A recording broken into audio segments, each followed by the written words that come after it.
전도서의 말씀은 이스라엘 사람들이 이 초막절, 이 장막절이라고 하는 명절에 읽었던 말씀입니다.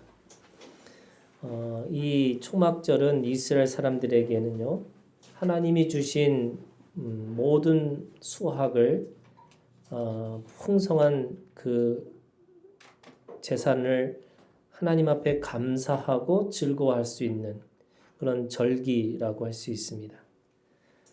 지금으로 얘기하면 똑같이 오늘 우리가 추수감사주일을 지키는 것처럼 이 추수감사주일날 읽었던 말씀입니다. 그래서 이 명절에는 기쁨 또 감사라고 하는 이 두 가지가 함께 있는 거죠. 여러분, 감사에는 기쁨이 있는 거고요. 기쁨에는 감사가 함께 있는 겁니다. 그래서 그것을 새김질하는 겁니다. 내가 주님 앞에서 기뻐해야 될 것, 또 감사해야 될 것, 그것을 다시 한번 기억하는 것이 이 초막절, 이 장막절의 신앙입니다. 이스라엘에게는 그 3대 절기가 있죠. 우리가 잘 알고 있는 유월절이 있고요. 그리고 유월절이 지나서 오순절이 있습니다. 그리고 그 오순절 뒤에 장막절입니다. 1년의 이 절기라는 것이 이 3대 절기가 단순한 절기가 아니라 그 안에 신앙의 성장, 신앙의 성숙의 단계들이 있는 겁니다. 그래서 유월절이라고 하는 것은 신약으로 얘기하면 그것이 거듭남입니다. 노예가 자유인이 되는 날이죠. 다시 태어난 겁니다. 거듭났다라는 게 두 번 난 거잖아요. 그러니까 우리가 가지고 있는 죽음이 다시 새로운 생명으로 그러니까 그것을 보여주고 있는 시대의 그 사건이 바로 유월절입니다.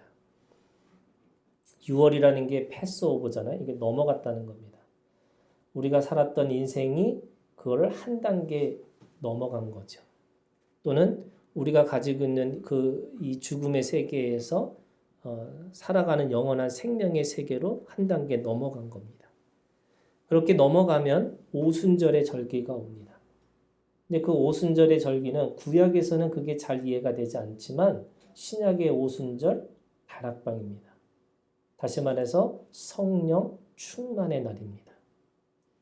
그래서 거듭난 사람이 그 거듭남을 통해서 이제 새로운 삶의 활력, 그걸 생명력이라고 하는 건데 그 생명력을 가지고 있는 날이 오순절입니다.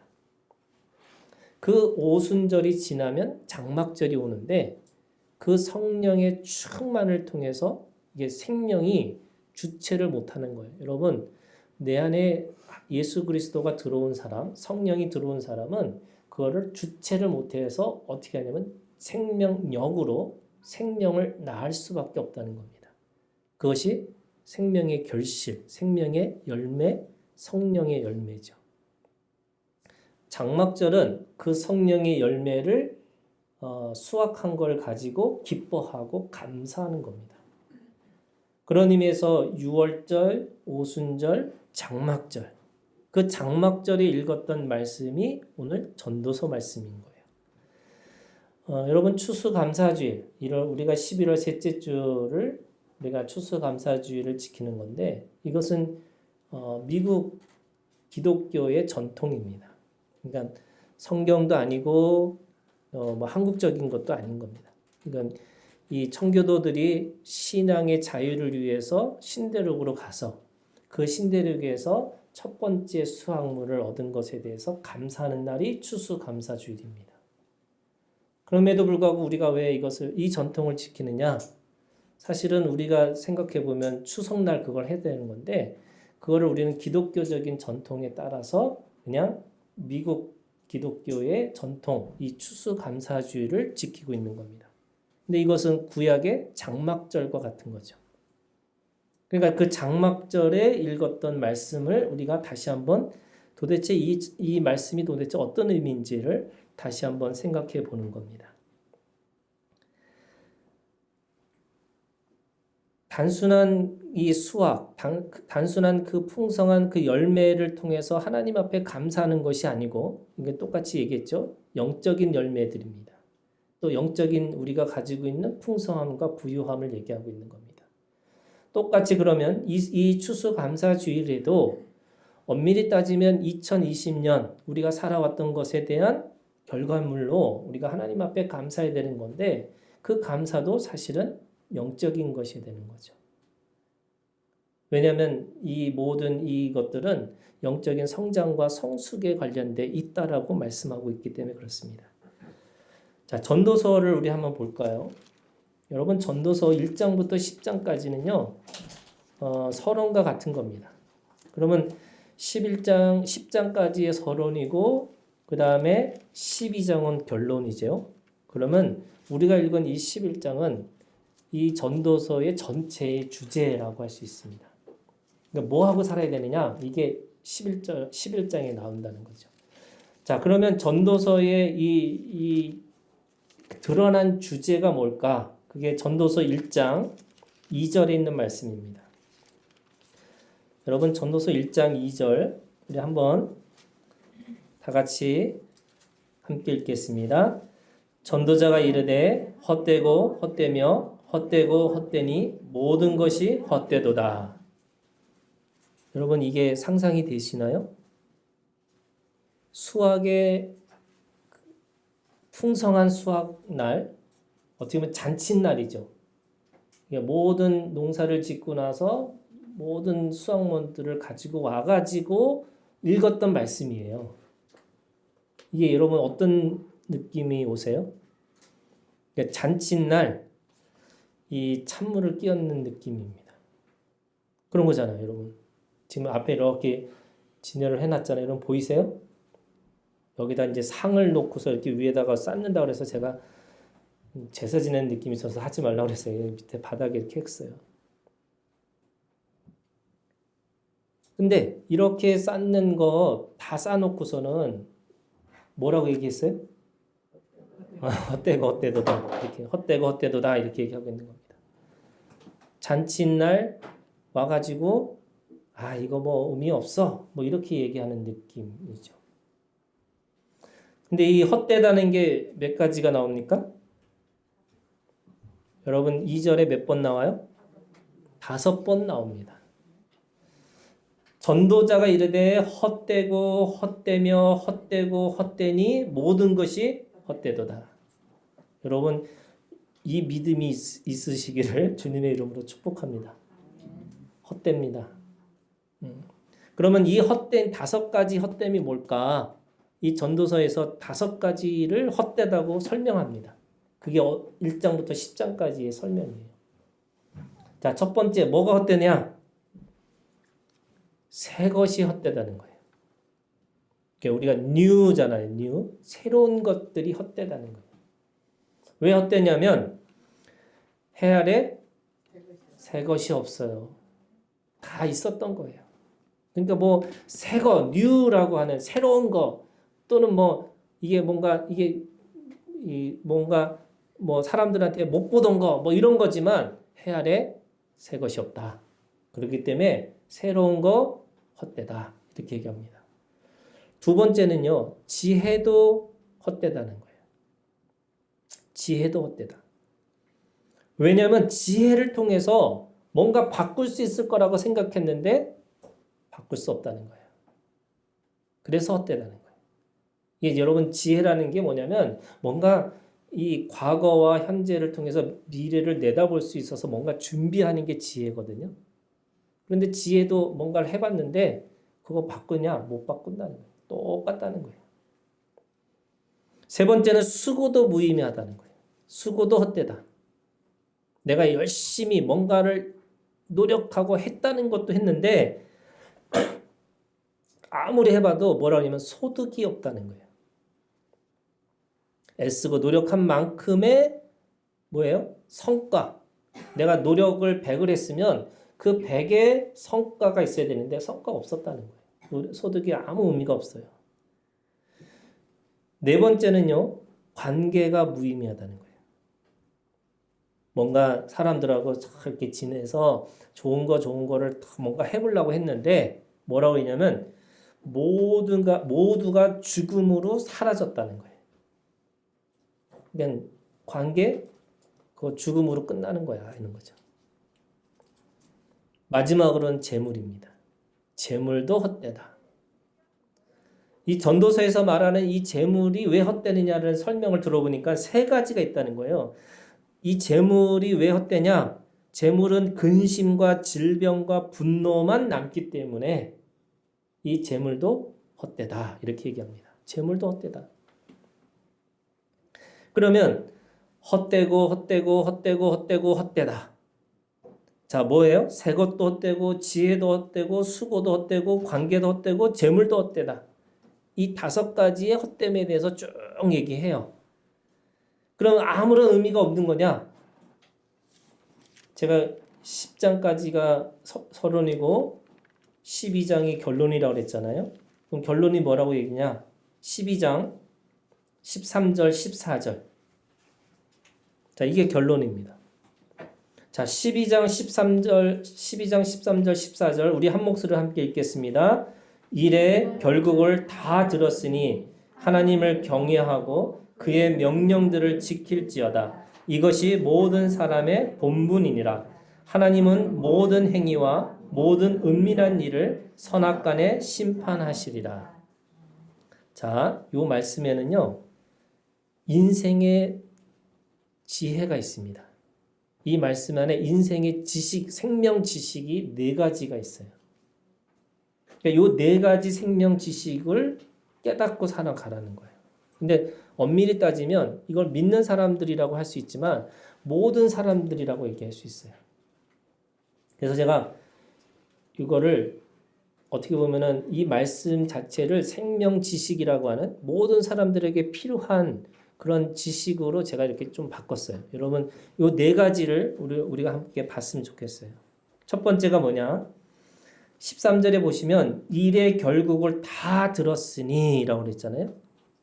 여러분, 일의 결국이 뭐예요? 네, 5가지. 다 헛되다는 거예요. 일의 결국이라는, 일의 종말이라는 게 그거예요. 다 헛되다는 거예요. 그러면 이 헛됨이라고 하는 걸 가지고, 그럼 헛된 걸 가지고 사는 거냐? 그게 아니죠. 그게 이제 첫 번째 생명 지식이 뭐냐면, 내일 일을 위하여 염려하지 말라는 거예요. 내일 일을 위하여 염려하지 말라는 생명 지식이 헛됨의 의미예요. 그러니까 내일 일이라는 게 뭐냐면 모든 일의 결론이 헛되는 건데 이 헛됨이라는 게 여러분 불교식의 아무 의미 없이 무상이라고 하는 의미가 아니고요. 이 본래의 의미는요. 염려하지 말라는 뜻이에요. 염려하지 말라. 아니 새 것도 그렇고 지혜도 그렇고 수고도 그렇고 다 그게 헛된 거니까 아유 헛되고 헛되니까 우리 머리 깎고 뭐 먹는 것도 좀 조절하고 그래서 저쪽에 산속에 들어가서 그냥 무상하다 이렇게 살아가는 게 아니고요. 내일 일을 염려하지 마. 염려하고 살지 마. 그 염려라는 하지 말라는 의미가 정확하게 의미는 뭐냐면 위임하고 위탁하고 살라는 거예요. 내가 하나님 앞에서 위임하고 위탁하고 살아가는 것이 염려 없는 삶, 헛된 인생 속에서 내가 잘 살 수 있는 삶은 내가 위임하고 위탁하고 사는 거다. 여러분 사람들이 내일 일을 염려하지 말라는 말을 어떻게 이해하냐면요. 일이라고 생각해요. 일. 그래서 오늘 일은 그렇게 생각하고 내일은 일은 또 하는 거니까 내일 일을 염려하지 말아야지 라고 생각해요. 그래서 일이라고 생각해. 일. 그래서 위임하고 위탁이라는 걸 어떻게 생각하냐면 일을 하나님 앞에 맡겨야 돼. 다 이렇게 생각하는 건데 원래 내일 일은 염려하지 말라는 말의 의미는요. 여기에 포인트가 어디 있냐면 내일이에요. 내일. 무슨 말이냐면 여러분 내일 일이라는 말이 내일이라는 게 여러분 내일 올까요? 안 올까요? 모름이에요. 여러분 내일 아침에 여기 눈 안 뜰 수도 있어 우리. 무슨 말이에요? 다 모든 걸 준비해가지고 내가 이제 평생 먹을 거 다 준비했다고 생각하는 순간에 하나님이 그 부자를 어떻게 하셨어요? 데려가셨어요. 내일이라는 시간은 올지 안 올지 몰라요. 내가 위임하고 위탁한다는 말은 정확하게 얘기하면요. 내 목숨, 내 생명을 주님 앞에 맡긴다는 뜻이에요. 그것이 내 염려하지 말라라는 의미가 있어요. 사람들은 먹고 마시고 입을 거 염려하는데 염려하지 말라라는 그 염려 속에는 하나님이 생명이 주관자세요. 여러분, 내가 사명이 있으면 하나님은 사명이 있는 자를 데려가지 않으세요. 왜? 하나님 그 일을 그에게 맡기셨기 때문에 그런 거죠. 그런데 하루라도 그 사명이 끝나면 데려가셔야 되는 거예요. 근데 사람들은 먹을 거, 입을 거, 마실 거 이게 다 뭐예요? 생명을 연장하는 건데 생명을 연장하는 것이 사람의 염려함으로 그것이 연장이 돼요? 안 되죠. 그런 의미에서 여러분 첫 번째 생명 지식은 염려하지 말라는 거예요. 두 번째요. 일의 결국을 다 들었어요. 그래서 염려하지 말아야 돼요. 우리가 해야 할 것은 그럼 뭐예요? 하나님을 경외하라는 거예요. 그러면 이게 하나님을 경외하라. 이게 무슨 말일까? 뭐 예배드리고 기도하고 이거라고 생각할까요? 여러분 그거는 어떻게 보면 종교적인 행위에 우리가 가지고 있는 겉모습에 나타나는 모습이고 하나님을 경외한다는 건 뭐냐면 이게 생명 지식으로는요. 어떤 거냐면 썩지 않고 쇠하지 않고 없어지지 않는 하늘의 보물을 쌓고 살아가는 거예요. 하늘의 보물을 쌓는 거예요. 염려하지 않아요. 그럼 염려하지 않고 그럼 우리는 그냥 하나님 앞에 내 생명 다 하나님께서 아시니까 살아가는 거냐? 그게 아니라 오늘 내가 가지고 있는 썩지 않고 쇠하지 않고 없어지지 않는 것에 대한 하늘의 보물을 쌓고 살아야 되는 거죠. 여러분 하늘의 보물, 하늘이 뭘까요? 마음이에요. 마음이에요. 그러면 이 마음에다가 보물을 쌓고 살아야 돼요. 내 마음의 창고는 절대로 썩고 새하고 없어지지 않기 때문에 내 마음이 여러분 창고예요. 이 하늘의 창고에다가 뭘 쌓아야 돼요? 보물을 쌓아야 돼요. 보물이 뭐예요, 여러분? 하나님을 경외하는 거예요. 다시 말해 예수 그리스도예요.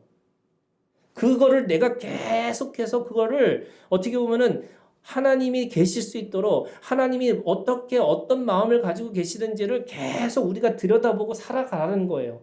그게 오늘 우리에게 있어서 하나님 앞에서 마음의 창고에 하늘의 보물을 쌓고 살아.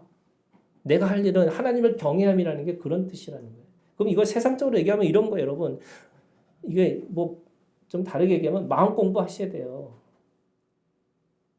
우리가 세상의 지식을 공부하는 게 아니라 여러분 우리들의 마음의 공부를 하셔야 돼요. 여러분 마음 공부가 쉬운 줄 아세요? 쉽지 않아요. 왜 쉽지 않냐면 내 마음이라는 것 자체를 사람들이 잘 들어보고 싶지 않아요. 사람들이 다 뭐 보냐면 보이는 것에 마음을 빼앗기는 거고 들리는 것에 마음을 빼앗기는 거고 뭔가 이 결과에 마음을 빼앗기기 때문에 자꾸 자기 자신에 대해서 마음에 대해서 들어보지 않으려고 하는 거죠. 우리는 이게 마음 공부. 근데 여러분 불교에서 마음 공부는요 엄청 어려워요. 그런데 우리가 믿는 이 기독교 우리가 가지고 신앙의 마음 공부는 딱 한 가지밖에 없어요. 뭐예요? 하나님을 경외함? 하나님의 그 하나님이 드러나신 예수 그리스도예요. 우리는 늘 그 마음속에 예수 그리스도를 우리한테 품고 계셔야 돼요. 그거야말로 썩고 새하고 없어지지 않는 진짜 보물이기 때문에 그런 거잖아요. 그러면 오늘 우리가 가지고 있는 그 말씀을 경외함으로 지키고 있으면 경외하고 그랬어요. 세 번째 생명 지식이 뭐예요? 그의 명령들을 지킬지어다. 그의 명령들을 지킬지어다. 그 명령들이 뭘까요? 명령이라는 게 뭐냐면 하나님의 뜻이에요. 하나님의 의지 세계, 의지. 하나님의 뜻이 뭘까? 그러면 내가 하나님을 내가 내 마음의 보물들을 계속 쌓으려고 하는데 그 쌓으려고 하는 것에 명령들이 있어요. 명령들이 뭐냐면 우리가 읽은 데살로니가 전서 5장 16절부터 18절에 뭐라고 되어 있어요? 거기에 하나님의 뜻이다. 뜻이 뭐예요? 의지잖아요. 하나님의 의지, 하나님의 명령, 하나님이 가지고 있는 우리가 가지고 있는 의도가 있으세요. 의도가 뭐예요, 여러분? 16절부터 우리가 18절에 항상 기뻐하라, 쉬지 말고 기도하라, 범사에 감사하라. 사실 이것이 단수예요. 복수가 아니에요. 여러분, 세 가지가 아니에요. 엄밀히 따지면 하나예요. 그러면 기쁨과 기도와 감사가 사실은 하나예요. 하나. 세 개가 아니에요. 우리는 이걸 세 개라고 또 생각해요. 이것이 그리스도 예수 안에서 너희를 향하신 하나님의 뭐라고 그래요? 뜻이 뭐예요? 명령이에요.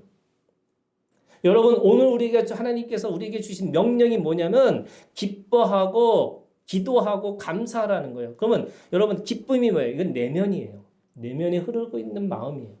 기도는 뭐예요? 내가 하나님과 관계하는 거예요.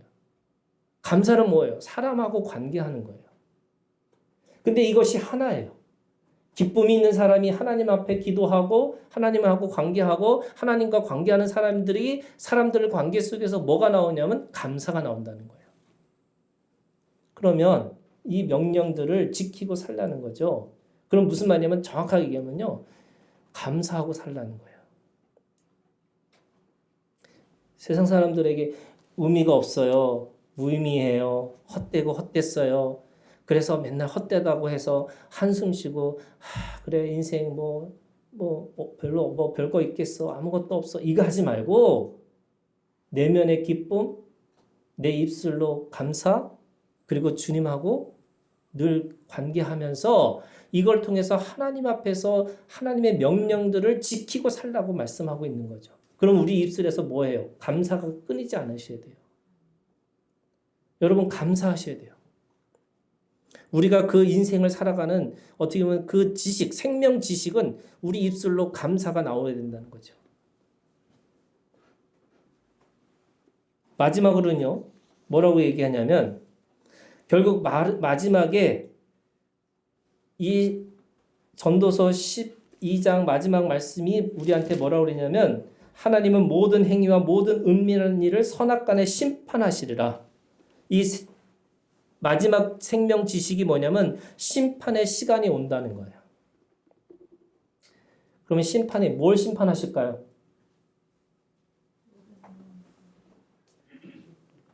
세 가지. 그죠? 세 가지. 일에 결국 다 들었으니까 염려하지 말고 그래서 내가 하나님을 경외하는 내가 썩고 새하지 않는 내 마음의 여기에다가 보물 쌓고 살아가는 거 그래서 그 순간순간마다 내가 감사라고 하는 내 입술로 버리고 살아가는 거 그거 하나님께서 어떻게 하신다고요? 심판하시겠다. 그거 했는지 다른 거 아니고 그거 했는지를 심판하시겠다는 거예요. 아니 여러분 심판에도 기준이 있잖아요. 아무것도 모르고 가는 게 아니잖아요. 하나님이 심판의 기준이 있어요. 그거 하라고. 자 그러면 그거 해야 되는 것이 있는데 그거 하려면 어떻게 해야 되느냐? 그게 11장이에요. 자 우리가 내 염려하지 말고 그 염려하지 않는 상태에서 내 마음의 보물을 쌓고 그래서 주님 앞에 사람 앞에서 감사와 찬양하고 그러면서 그거에 대해서 심판할 것이라고 생각하는 사람들의 이 생활 지침, 생활을 어떻게 할 것인가가 11장부터의 말씀이에요. 자, 그런데 여러분 11장 1절이 충격적인 말씀이에요. 여러분 11장 1절 뭐라고 해요? 오늘 말씀의 주제입니다. 여러분 우리가 추수감사주일 2020년 이 추수감사주일 우리에게 주시는 하나님의 말씀이에요. 뭐라고 하냐면 너는 네 떡을 어떻게 하라고요? 물 위에 던져라. 여러분 이 믿음을 가지고 사셔야 돼요. 이 믿음. 내 떡을 물 위에 던지는 믿음을 가지고 사셔야 돼요.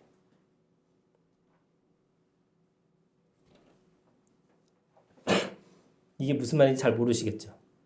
이게 유대인들의 속담입니다. 그러니까 유대인들은 이 말씀을 보면 그래 이렇게 살아야 되는 거지. 그냥 익숙하게 받아들일 수 있는 말씀이에요. 근데 그 문자 그대로 얘기하면요. 뭐냐면 남을 위해서 기꺼이 떡이죠. 생명이에요. 그 떡을 기꺼이 다른 사람들에게 베풀고 살라는 거예요. 물 위에 떠다니는 떡이란 가난하고 어려운 사람들을 위한 자선과 베품이에요. 그거를 2절은 더 명확하게 설명합니다. 그러니까 1절에 대한 말씀을 2절에서 다시 설명을 해주고 있어요. 자, 2절에 뭐라고 그러냐면 7에게나 8에게. 이게 뭐냐면 사람이 7이 최고의 숫자거든요. 완전수예요. 그러니까 7이나 8 하나 더 하라는 거예요. 7이나 8에게나 나눠 줄지어다. 그럼 물 위에 던진다는 게 무슨 말이에요? 물 위에 던지는 게 나눠주는 거죠. 그게 어떻게 보면 자선과 베품이에요.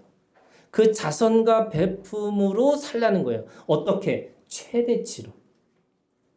쫀쫀하고 째째하게 나눠주고 사는 게 아니고 내가 할 수 있는 최대치. 그게 7이나 8이에요.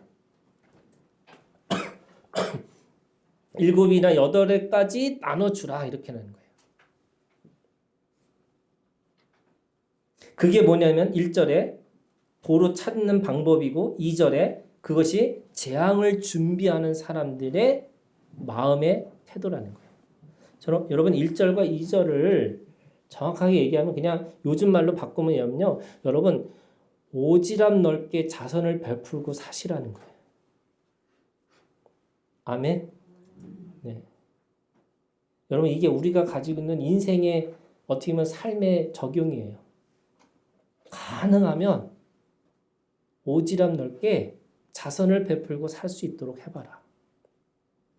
그것이 어떻게 보면 헛되고 헛된 인생 가운데서 또 수고와 슬픈 인생 속에서 뭔가 의미 있는 삶, 그것이 자선을 베푸는 것인데 가능하면 베풀고 살아라.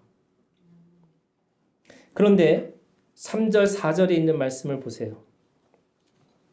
그렇게 살아가는데 3절 구름에 비가 가득하면 땅에 쏟아지며 나무가 나무로나 북으로나 쓰러지면 그 쓰러진 곳에 그냥 있으리라. 이게 또 이 말도 좀 이상해요. 자, 이게 무슨 말이냐면 여러분 구름이 있어요. 그럼 비가 내릴 걸 알아요. 이건 알고 있는 거예요. 사람들이 다 알잖아요. 아, 먹구름이 끼면 뭔가 비가 오겠구나. 근데 문제는 뒤에요. 그렇게 해서 비가 쏟아지는데 나무가 있는데 이 나무가 남으로 쓰러질 것 같아요? 북으로 쓰러질 것 같아요? 뭐예요? 몰라요. 모른다는 거예요. 남쪽으로 쓰러질지 북쪽으로 쓰러질지 몰라요. 그걸 모르기 때문에 쓰러진 곳에 그냥 있으리라 이러잖아요. 무슨 말이냐면 사람은 그게 어디로 쓰러지는지 모르기 때문에 그냥 당하는 거예요. 그런 거잖아요. 자연의 이치에 따라서 그게 어떻게 될지 아무도 몰라. 결과가 어떻게 될지 몰라요. 여러분 선을 베풀다가 그 선을 베풀면 사람들이 꼭 선으로 갚아주나요?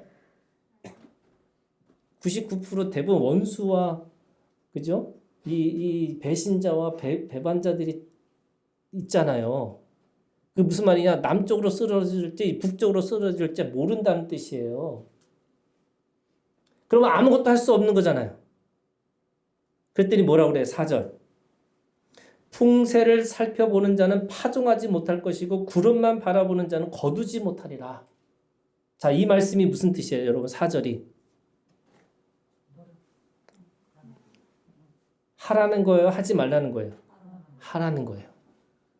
남쪽으로 쓰러지든 북쪽으로 쓰러지든 몰라요. 모르지만 하라는 거예요. 근데 그거 풍세를 보고 또 구름만 보는 사람에게는 아무것도 못한다는 거예요.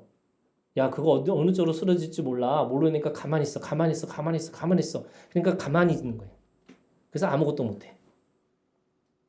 그러니까 5절부터 다시 얘기해요. 5절, 6절은 그거에 대해서 얘기하고 있습니다. 바람의 길이 어떠한가 아이벤자의 태에서 뼈가 어떻게 자라는지를 네가 알지 못한 것 같이 만사를 성취하신 하나님의 일을 네가 어떻게 알겠느냐. 모른다는 거예요. 그럼 모르면 가만히 있는 거예요? 아니에요. 6절에 뭐라고 그래요?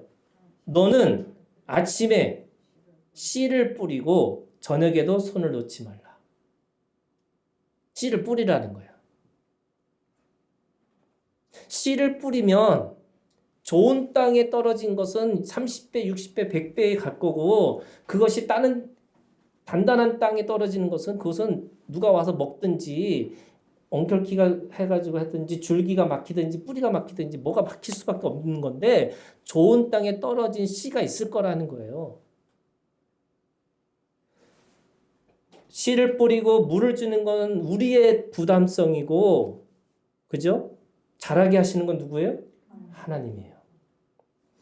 사람이 계획한다 할지라도 그 걸음을 인도하시는 건 하나님이시니까 일의 결국 마지막은 하나님이 하실 거예요. 그런데 우리는 우리가 해야 할 일이 있다는 거예요. 어떻게 하라고요? 오지랖 넓게 뭐 하라고요? 베풀고 사시라고요. 우리가 하는 거는 모르지만 내가 할 수 있는 것만큼 하는 거 그 마지막에 하나님이 하실 거예요.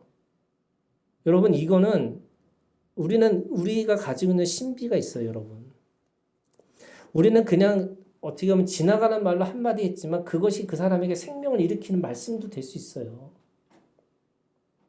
나한테는 아무런 유익이 없어도 하나님 앞에 엄청난 유익이 될 수 있어요. 여러분 그걸 믿으셔야 돼요. 우리가 계획하고 예측하고 그래서 이렇게 되면 이렇게 되는 것이 상식이라고 생각하면서 살아가는데 그것이 다 안 먹히는 게 인생의 시간이고 인생의 결과였다는 거예요. 그래서 헛되고다 이렇게 얘기하는 거죠. 그런데 예수 그리스도 안에서는 의미가 있어요. 왜? 내가 이루어지는 것 속에서는 의미가 없는 것처럼 보이지만 하나님의 나라에서는 하나님의 것에서는 그것이 다 의미가 있다는 거예요. 그런 의미에서 여러분 이 말씀은 오늘 우리한테 그렇게 살라고 하시는 거예요. 그럼 우리가 오늘 착하게 살아야 된다. 여러분 이 말씀을 이렇게 읽으시면 안 되고요. 사실은 반전이 7절이에요. 7절이 뭐라고 그러냐? 빛은 실로 아름다운 것이라 눈으로 해를 보는 것이 즐거운 일이로다. 이 빛이라는 거 내가 지금 살아있다는 뜻인데 그 빛이라는 게 뭐냐? 여러분 빛과 떡이 뭐예요? 예수 그리스도예요.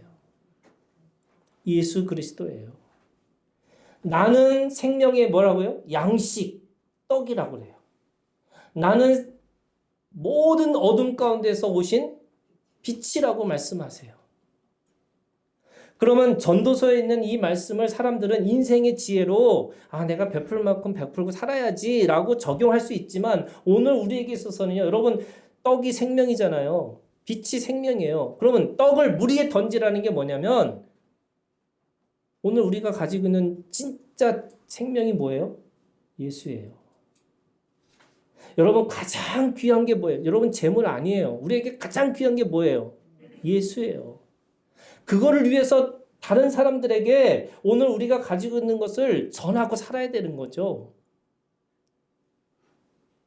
우리가 추수감사주일인데 추수한 감사주의 추수가 영적인 추수라고 한다면 오늘 우리가 가지고 있는 감사의 내용이 뭐냐면 예수에 대해요. 내가 뭘 했고 뭘 얻었고 이게 아니잖아요.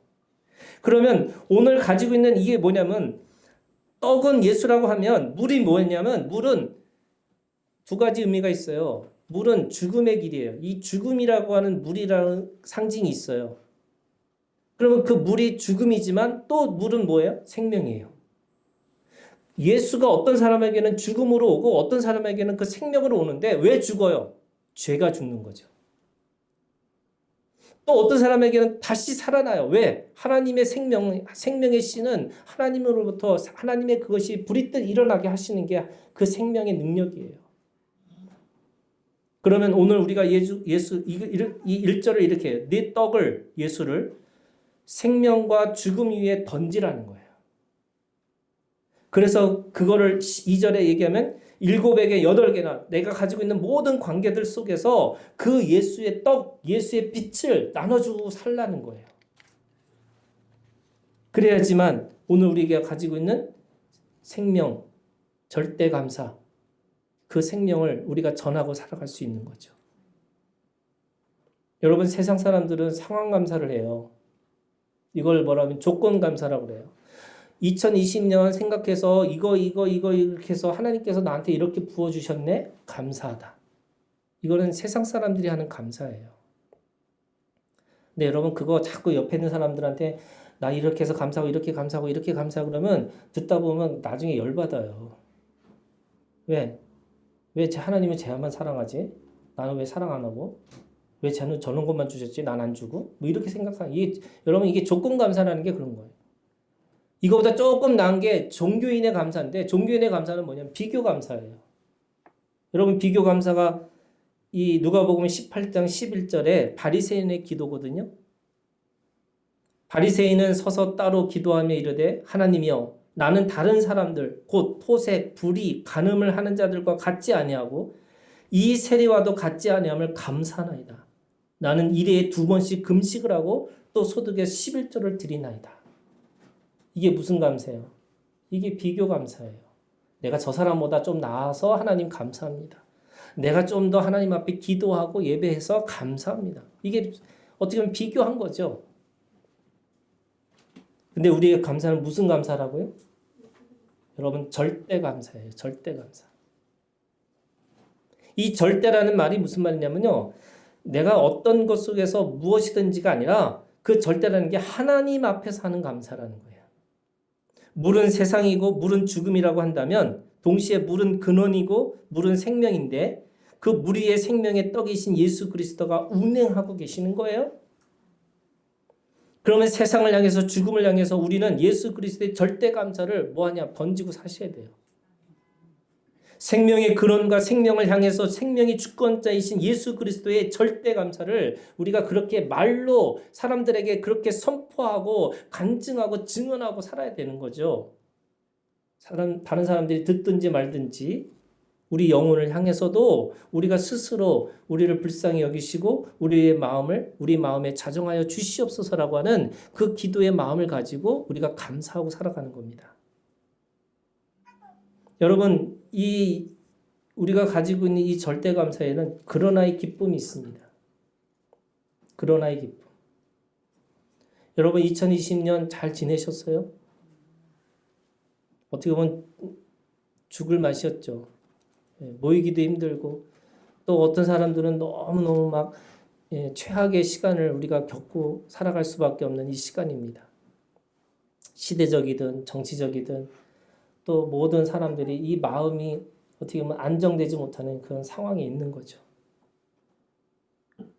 그러나 캄캄한 날이 많다고 오늘 이 전도서에 있는 말씀에 뭐라고 얘기하냐면 우리가 가지고 있는 그 캄캄한 날이 우리가 늘 있다는 겁니다. 8절에 보시면 사람이 여러 해를 살면 항상 즐거워할지로다. 그러나 캄캄한 날이 많으리니 그 날들을 생각할지로다. 다가올 일은 다 헛되도다. 그 캄캄한 날이라는 게 절망과 슬픔의 연속이죠. 그런데 그 절망과 슬픔도 헛되다는 거예요. 이 헛되다는 말은 또 다른 의미가 있습니다. 어떤 의미가 있냐? 주님이 부활하셨기 때문에 우리가 가지고 있는 그러나의 기쁨은요, 부활의 기쁨입니다. 그래서 오늘 우리가 가지고 있는 이것이 안 되고 이것이 없고 그래서 아무리 한다 할지라도 그러나 부활하신 예수 그리스도를 통해서 우리에게는 캄캄한 날이 아니라 영원한 빛 가운데 있는 날이 있다는 거예요. 그래서 그러나가 있어요. 그러나. 우리에게 최고의 감사, 여러분 오늘 결론입니다. 최고의 감사를 하시는데 그 최고의 감사가 예수 감사예요. 여러분 예수 감사. 우리에게 가장 소중한 보물 예수. 우리에게 주는 진짜 그 생명의 씨는 예수. 그래서 예수의 떡을 던지고 예수의 보물을 나눠주고 예수의 씨를 뿌리고 살아가는 것이 하나님을 경외하고 그 명령들을 지키고 살아가는 그 감사와 기쁨의 삶입니다. 여러분 오늘 말씀에 던지고 그리고 나눠주고 뿌리라고 그러잖아요. 이 던지고 나눠주고 뿌리라고 하는 이것은 결국 우리가 가지고 있는 것이 예수를 뿌리고 예수를 던지고 예수를 내가 하나님 앞에서 그것을 나눠줄 수 있는 사람이 되는 건데 그게 예수 감사예요. 그래서 저는 여러분들의 우리의 입술에 그렇게 나오셨으면 좋겠어요. 뭐 때문에 내가 감사하고 뭐 때문에 감사하고 이게 아니라 내가 쟤보다 나아서 감사하고 이게 아니라 여러분 예수님 때문에 감사하다고. 이게 교회도 이 경쟁을 하니까요. 뭐 사람들이 전도를 한다는데 다 교회에 대해서 얘기해요. 우리 교회는 이게 좋고 우리 교회는 이게 좋고 우리 교회는 이게 좋고 하나 더 나가면 우리 목사님이 이렇게 좋고 우리 목사님이 이게 좋고. 근데 여러분 교회든 목사든 그게 사실은 그 안에 예수가 없잖아요. 여러분 예수가 있어야 돼요. 예수의 감사가 있으셔야 돼요. 우리가 사람들한테 던질 수 있는 최고의 자선과 베품이라는 건 뭐냐면 그 예수의 도를 전하는 거잖아요. 그래서 저는 여러분들한테 이랬으면 좋겠어요. 나 없고 없는데 내가 예수님 때문에 감사해. 내가 이렇게 기뻐하고 내가 즐거워하고 살아가는 것은 내가 예수님 때문에 이렇게 감사하고 내가 기뻐할 수 있어. 최고의 설교가 뭘까요, 여러분? 예수가 있어야죠. 사람이 있는 게 아니고 예수가 있어야 되는 거잖아요. 여러분, 우리가 가지고 있는 최고의 내가 가지고 있는 열심이 뭘까요? 예수의 열심이잖아요. 전도서에서 그 얘기하고 있습니다. 내가 가지고 있는 새로운 거, 내가 가지고 있는 지혜, 내가 가지고 있는 수고 다 의미가 없어. 근데 딱 하나, 예수님 때문에 그 재물도 의미가 있고 예수님 때문에 그 지혜도 의미가 있고 예수님 때문에 새로운 것도 의미가 있다는 거예요. 여러분 2020년 우리 추수감사주일 예수 감사가 우리 입술에 살아나기를 주님의 이름으로 축복합니다. 아멘. 장막절 이스라엘 사람들이 이 전도서를 읽으면서 우리에게 주신 수확과 우리에게 주신 풍성함 때문에 하나님 앞에 감사한 것이 아니라 그게 아니잖아요. 내가 이것을 어떻게 하나님을 위해서 이렇게 어떻게 베풀고 살 것인가. 있음을 감사하는 게 아니라 자신이 가지고 있는 나눠줄 수 있다는 것에 대해서 감사하고 그 나눠줄 수 있는 힘을 주신 하나님 앞에 감사하고 그래서 감사하는 마음으로 이 전도서를 읽었어요. 저는 오늘 전도서의 이 말씀이 오늘 우리들의 심령에서 다시 살아나서 예수 감사로 생명력 있는 우리 하나교회 지체들이 되시기를 주님 이름으로 축복합니다. 기도하겠습니다.